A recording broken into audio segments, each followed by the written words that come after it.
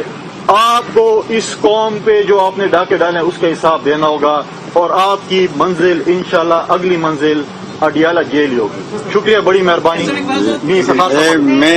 میں ایک بات کرنا چاہتا ہوں، چونکہ میرے بڑے بات کر چکے ہیں اور یہ ہم سب کی اکٹھی بات ہے. صرف بات اتنی سی کرنی ہے کہ 7 سال گزر گئے، آج بھی ہم کہہ رہے ہیں کہ اس کا فیصلہ سنا دی جائے. جب ان کو ضرورت پڑتی ہے تو یہ تو دنوں میں منٹوں میں لوگوں کو گرفتار بھی کر لیتے ہیں، فیصلہ کیے بغیر بھی ان کو سزا دیا جاتا ہے، اور پھر یعنی اس طریقے سے ڈیل کرتے ہیں اور اس طریقے سے ملک کو چلاتے ہیں جیسے پتہ ہی نہیں چلتا کہ یہاں پہ کوئی جمہوریت ہے، کوئی سسٹم ہے. تو ہم آج جو کڑے ہیں تمام کے تمام سسٹم کو بچانے کے لیے کڑے ہیں. ہم اس لیے کہ عمران خان اور اس کے ٹولے نے سسٹم کو تباہ کر دیا ہے، اور جس طریقے سے یعنی یہ فارن فنڈنگ کیس کو ڈیل کر رہا ہے، تو یہ تو سیدھی سی بات ہے کہ الیکشن کمیشن کا اتنا وقت لگنا یہ کسی اور مقدمے میں لگ سکتا ہے. تو ہم صرف انصاف چاہتے ہیں اور ہم چاہتے ہیں کہ فیصلہ ہو، اور اس لیے ہم آج یہاں پہ یہ دوسری دفعہ ہے. ہم پہلی دفعہ بھی آ چکے ہیں، اس کا بھی وقت گزر چکا. پھر عمران نے جو زبان استعمال کی، میں اس کی اتنی سی بات ضرور کروں کہ چاہے ہم شکر خدا کا لاکھ کہ ہم نے اس کو وزیر اعظم تسلیم نہیں کیا، ورنہ دنیا ہنسے گی. کیا وزیر اعظم ایسے ہوتے ہیں؟ ان کا انداز ایسا ہوتا ہے، الفاظ ایسے ہوتے ہیں، اور ایسے ایسے لوگوں کو وہ یاد کرتے ہیں جو اس ملک کو چلا چکے ہیں، وہ اپنی کریڈیبلٹی ثابت کر چکے ہیں.